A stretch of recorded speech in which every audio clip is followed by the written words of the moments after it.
So this amendment addresses a longstanding mistaken impression about what does constitute a district in need that has led to a severe and persistent inequity for a number of student populations, but I'm going to speak particularly of the 11,000 students in 19 schools in the city of Norwalk.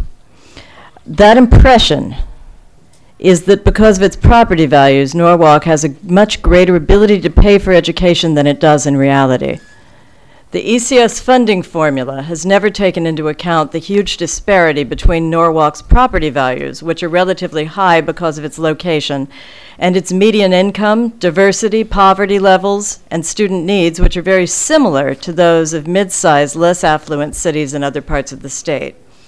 This means that Norwalk students, as well as others in Stamford and other similar cities and towns that have the same issue, have been deprived for years of their fair share of the state's education funding.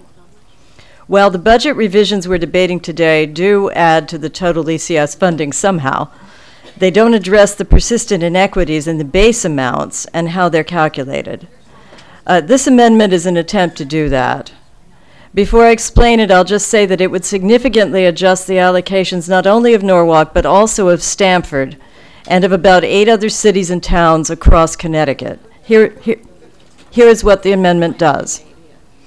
It provides that the equalized grand list number used to calculate ECS grant allocations shall be reduced by 10% for all towns that are in the highest 25% in terms of equalized net grand list, and in the bottom 50% in terms of median household income.